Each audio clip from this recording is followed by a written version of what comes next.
What do you do when the enemy has anti-aircraft guns, underground bunkers, Colombian mercenaries, and minefields? And you're told you must still strike fast with no civilian casualties? That's the exact order Delta Force received on a cold night in Sonora, Mexico. This wasn't a war zone, it was a covert battlefield hidden beneath a friendly nation's soil, where one mistake could cause a diplomatic crisis. So how do you fight and win a battle you can't admit ever happened? Before we move on, please take a moment to subscribe to the channel and like the video. One pickup truck's headlights flicker in the dark, and in an instant, the valley descends into chaos. The faint glow slices through the brush, and a single silhouette gives away what the shadows had been hiding for hours. Within seconds, the quiet watch of a hidden force shatters into a storm of fire. Delta operators had been set in place long before nightfall, spread in positions chosen with care. Every movement was rehearsed, every angle mapped. They avoided noise, avoided even the metallic click of a misplaced buckle. 3 teams had their entry points aligned to strike together. The land assault in Overwatch, rotorcraft ready for fast lift at a moment's notice, and a tunnel crawl meant to gut the lab from below. It was a precise trap, designed to dismantle a cartel stronghold before the defenders even understood they were under attack. But no matter how detailed the blueprint, one beam of light was all it took to collapse it. The low beams reflected off gear that should have blended with the terrain. The streak burned through camouflage designed for starlight, not headlights. One operator froze, pressed flat into the dirt, but the pickup's glare lingered too long. A passenger leaned forward, staring at the outline half hidden in brush. The choice came fast: fire early or risk the whole team exposed. A suppressed burst ripped out, and the first body fell from the truck bed. The ambush that should have started in silence lit up the battlefield before Delta had wanted it. Crack after crack echoed, nothing muffled now. Suppression fire tore against walls of rock, tracers stitched through the open ground, and magazine changes became a rhythm in the dark. Flashbangs forced their way forward, concussions breaking the stutter of defense and stealing critical seconds of blindness. The sky flickered as those thrown lights reset the tempo again and again, dragging the fight back into Delta's favor. Then came the roar of the Carl Gustav.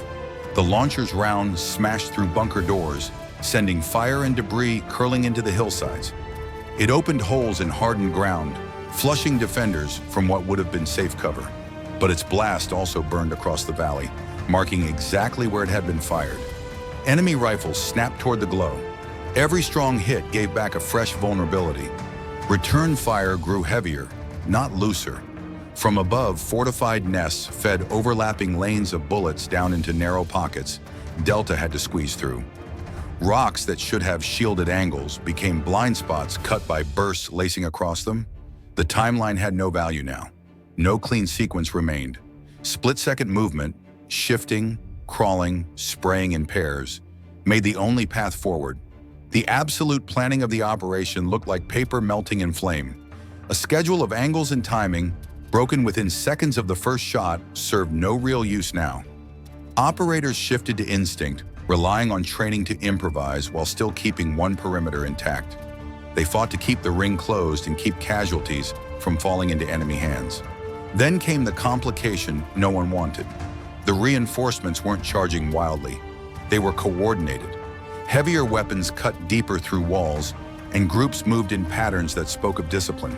They weren't frightened cartel guards, they carried themselves like trained fighters. Delta, already improvising, now faced an enemy intent on forcing them out of cover. And yet, the perimeter held. The first breach was contained. Positions collapsed inward and reformed in a fragile ring. It wasn't overwhelming firepower that stopped the push, but quick cuts and survival drilling, adapting strategy in the dirt of seconds lost. Operators pressed tight, trading distance for structure. The night had only started, but already one fact was clear. The battle they'd planned for was not the one they were fighting, and the true danger had only just stepped from the dark. These weren't ordinary cartel gunmen. Colombian mercenaries with combat experience began pouring disciplined fire into Delta's flanks. Their role wasn't defensive panic, but calculated pressure, locking the American operators into positions that minutes before had felt secure.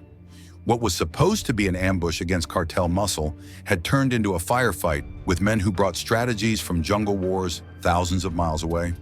Before the first contact, intelligence reports had noted standard guards. Weapons were expected: AK platforms, worn vests, and loose groups reacting under fire.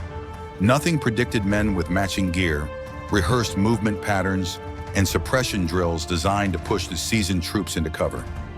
The cartel's decision to hire these outside fighters reshaped the mission in real time. Now, instead of driving narco fighters from nests, Delta had to wrest momentum back from organized formations. Operators suddenly faced rhythm instead of chaos. Burst fire rolled in overlapping waves. Instead of panicked sprays across the valley, mercenaries swept one contour at a time, squeezing pressure from two sides.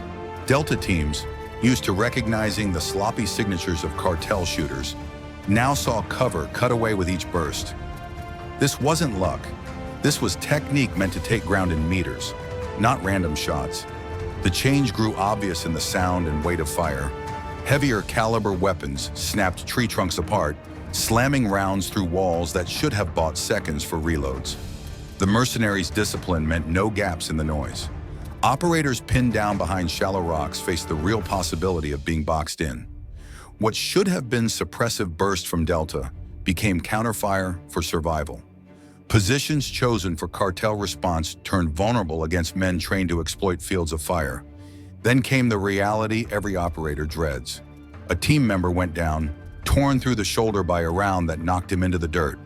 The moment forced a decision: press forward to keep fire from breaking the ring completely, or risk lives pulling one man out under direct aim. Seconds counted the same as blood. To leave him was unthinkable. The nearest operator dragged to knees, shielding with return bursts while another crawled forward. The choice to press mission had to wait. The brother on the ground became the priority. Calling medevac demanded silence beyond gunfire. On the comms, there was only clipped speech, distances tightened, coordinates spoken once to avoid repeats. Lives depended on accuracy. One wrong grid digit could waste the window. The air above churned with drones routing signals back, each cut of infrared tracking, shifting patterns of heat below.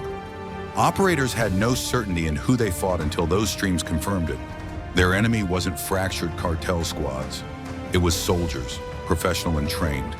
That confirmation added weight to every order. Delta's commanders on the ground faced a razor-thin line. Hold long enough for extraction without losing the momentum needed for the actual strike. Releasing the fight meant giving the field back. Holding it meant risking collapse. Every call stacked seconds against the plan. Yet training carried them through. Covering fire snapped back with precision. A small element sprinted the casualty to the landing zone, shielded by teammates weaving bursts from angles designed to mimic greater numbers. Enemy groups pushed close, but discipline folded against discipline. The medevac bird lifted under rounds, blades whipping through dust.